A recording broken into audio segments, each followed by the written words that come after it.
Afternoon, Constable. Hello there. No, the door's locked, mate. Why are you trying to open the door, Constable? Sorry? Can you give me a name and number, please? Right, I've got your number.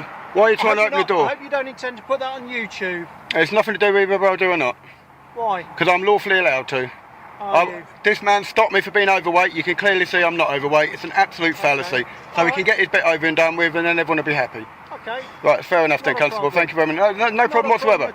No problem whatsoever, Constable. Okay. There's no malice or injustice towards you today. My colleague got your driving licence? No, he has not. Has he requested your driving licence? He said, and I asked him, am I obliged to give my details until he's done his bit? And he walked off. He didn't say anything else. You are obliged to do that. So if an officer requests your driving licence... And if I haven't got it on me, what happens? Obliged to do so. And if I do not have it with me? If you haven't, then you're required to give us your name and address and your date of birth. I don't have to give my date of birth, Constable. Yes, you do. Under what law? If you do not produce your driving licence... Under what law? You are obliged under to what law, give, Constable? Under the Road Traffic Act. That's an act, Constable, not law. Under the Road That's an Traffic act, Constable. Act, That's an act. The encounter becomes more controversial the moment the officer reaches for the vehicle door without first clearly explaining the reason for the interaction.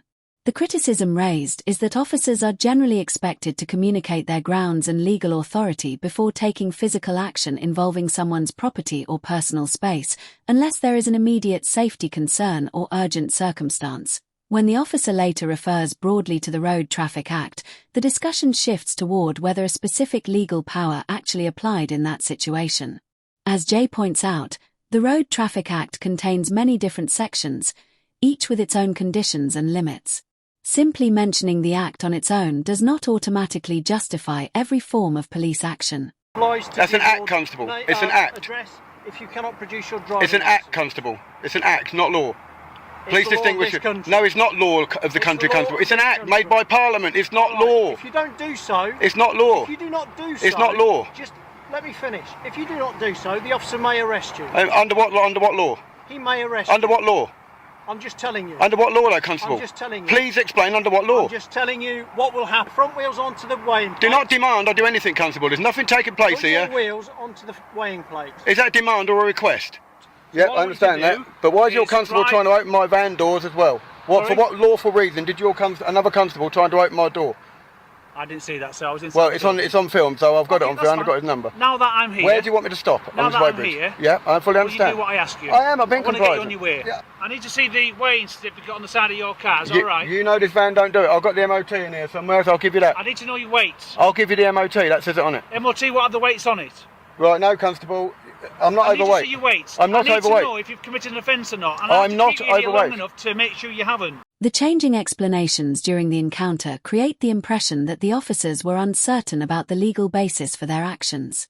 References to possible arrest are made, yet no clear offence appears to be identified at the time, which adds to the confusion surrounding the interaction. The criticism raised is that police powers are generally expected to be based on clearly defined grounds and supported by identifiable facts. When enforcement is discussed before the legal reasoning is fully explained, it can make the situation appear inconsistent or poorly communicated. The later request for a weighing slip also becomes significant in the discussion, as it suggests the officers were still trying to determine whether any actual offence may have taken place.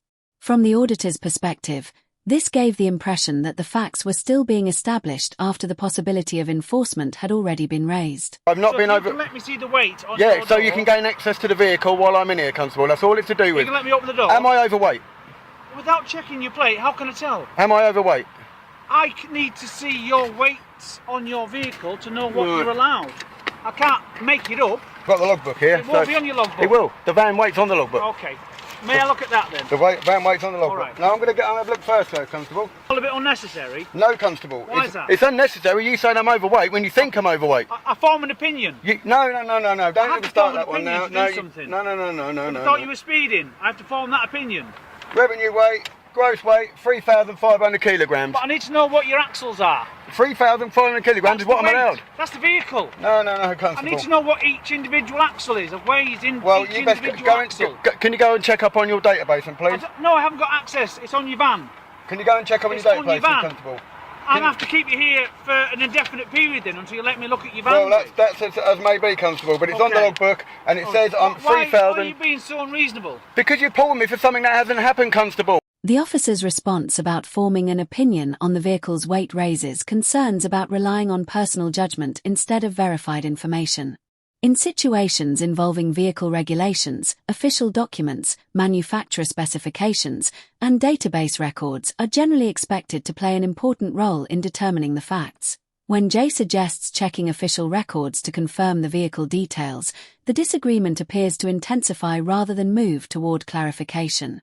The criticism raised is that, instead of resolving the uncertainty through verification, the interaction shifts toward pressure and the possibility of detention. Blatantly hasn't happened. Okay. How can I establish that without bringing you to somewhere like this? Because you should already have this on your bits, Constable, whether you know whether people are or not. Would you let me see the plate on your van? That will sort it out within 10 seconds and then you can go. I don't trust you, Constable. You don't what? I don't trust none of your corporation, Constable. You don't trust me? No. Why is that? What have I done to make you distrust me? Well, several things what are going on recent in the papers and everything else. Have on the you news. Met me before? It's nothing to do with that. Have I ever met you before? It's the name of the corporation. You any different to anybody it's the name of the corporation, Constable. I'm sorry. It's not my fault. The name of the corporation has took a bad name. What? I don't understand what you're trying to tell me. Your corporation has took a bad name for. What's my corporation? The police. I need to know your axles. No, it needs to know the weight of the whole thing. Some axle weights. It's giving the weight of the whole thing. We'll weigh the whole van then. I've just weighed your front axle.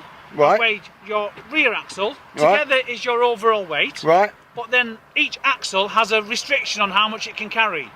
And I need to know if the weights that it's told me are in excess of the weights that you're allowed to carry. The continued focus on gaining access to the van, even after documents were produced to address the original concern, creates the impression that the stop had moved beyond its initial purpose. From Jay's perspective, the issue appeared less about verifying compliance and more about extending the interaction despite the available paperwork. The discussion later shifts toward axle weight limits, which is presented as another change in focus during the stop. Critics of the encounter argue that repeatedly moving to new possible concerns can make it appear as though officers are searching for a justification to continue the investigation rather than responding to a clearly identified offence. Determine that information, it is literally inside your door. Yeah, inside the door. Inside the door, Constable. Well, will you let me look at it? I'm not obliged to let you in my vehicle, Constable, when you can do this from there. Okay. You can do this from there, Constable. Sorry? You can do this from there. From where? You know whether the whole van, if that back axle overweighs, it would weigh total. It's not the axle, it's what's in on top of the axle. But each axle has a restriction. Whatever is sitting on the back of that top axle would overweigh that bridge if it was overweight in total. Absolute guaranteed. But I understand how weigh bridges work. Each axle can be different weights. Right. You're very light on your front. Right, so that's perfectly all right. So there's nothing wrong with the front. So now you're heavy on your back. No, so I'm I need not. to know what it is on the back. It's not heavy on the back, it's just proved it on there. Sorry, it doesn't. It just proved it, it just showed you the weight. Yeah, but it doesn't tell me what you are. Constable, if I put 10 tonne of weight on your shoulders, your body and the 10 tonne weigh. It's not just the axle. Please do not test my intelligence. Whatever's in the back will push down on the axle and show an axle weight. I know the laws of physics. Right, so exactly. So why can't your laws of physics on there? I still need to know. No, you still need to gain access to my vehicle. That's what you're trying to gain access to. I'm not trying to gain access. I'm just trying to get some information, which will get you out of here faster than you realise. Nothing to do with getting out of it. I'll sit here all day because I'm not being awkward, Constable. The exchange highlights a growing tension between Jay's understanding of the vehicle regulations and the officer's interpretation of them. As Jay points to official weight limits and documented specifications, the officer appears increasingly frustrated that the original concerns are not being supported by the available facts. T1 stage. The discussion shifts away from the technical details and toward criticism of Jay's attitude, with him being described as awkward or difficult to deal with. From Jay's perspective, however, he was simply challenging the stop using official information and asking for the legal basis behind the officer's claims. The interaction is presented as an example of how disagreements can escalate when confidence, communication, and legal understanding are not aligned. Rather than resolving the issue through clear evidence and explanation, the conversation becomes more personal and confrontational, leaving both sides increasingly frustrated. What are you worried about? I'm not worried about it. Why are you saying I'm worried? Sorry? Why are you saying I'm worried? I'm not worried. You allow me access to the van. What do you think I'm going to do when I open the door? Attack you or something? I don't trust you. I don't trust you. You don't trust me? No. What have I done to make you Nothing feel what you do, Constable. It's the corporation. What have I People done? get maimed and die in the name of that police name. People have been maimed and died, several in the last year, under that name. So I'm staying this side of the door. Okay. You're all armed with weaponry. I'll tell you what I'll do. You're all armed with weaponry. I'll tell you what I will do. I'll tell you what I'll do. You're all armed To make it weaponry. easy for yourself. You've got weaponry about your person. What I'll that do, can be used what, at will, Give Constable. me a chance to talk. Don't what clench I'll your do fist to at make it me. easy for you is I'll go over there. You have a look. You write it down. I'll even give you my pen. No, it don't You matter, write it down Constable. for me, and then I will come The minute nowhere I near open this you. door, you'll be rifling through everything. You You'll be want doing. my No, pen? I don't trust you, Use your Constable. own pen. Write it down for me. I don't trust you, Constable. Sorry? I don't trust you. Because you're refusing to give me the information that I need. It's nothing to do with the information. I'll give you the logbook to show you. The officer's repeated questioning of Jay's refusal to allow access to the van is presented as an attempt to pressure him into cooperating, even though Jay believed the legal grounds for the request had not been clearly established. From Jay's perspective, he was under no obligation to give up his privacy or consent simply because officers continued to insist. The disagreement throughout the stop centers on whether the officers actually had a specific legal power allowing them to enter or inspect the vehicle in the way they were attempting. Holding up another member of the public. That just gives me the gross vehicle weight. Right. He's trying to do his job of work. And what do you think I'm doing? Going about my business, Constable? You're holding me up. Refusing. I'm not refusing. But I'll get out then. Why would I want to do anything different? Because your corporation live on corruption. I'm sorry, Constable. That's the way it works. Right, so where's this super plate then? It isn't it? Absolute fallacy. You pulled me on the accusation I was overweight. Would I be allowed to look under the You bonnet? pulled me on the allegation I was overweight, and it's an absolute fallacy. I've checked the weights, and you're within the limits that are allowed. Right, thank you, Okay. Constable. I just think this is a bit over the top. I've had a lot of bad Fine, press then. in Cambridge Do you need Police. my details? No, it's all right. I've got everyone's numbers. I'm going. I'm going. I'm going. The officer's attempt to blame Jay for the traffic build-up is presented as unfair, especially since the stop itself involved multiple vehicles and a lengthy roadside interaction.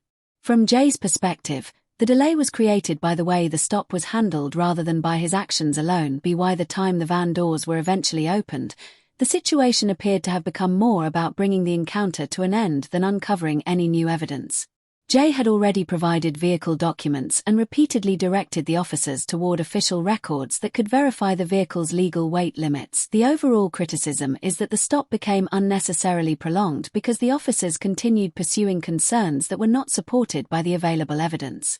In the end, the interaction is presented as an example of how poor communication and reluctance to reassess an initial assumption can turn a routine stop into an avoidable confrontation. That wraps up today's video. If you enjoyed the episode, don't forget to like, comment, and subscribe.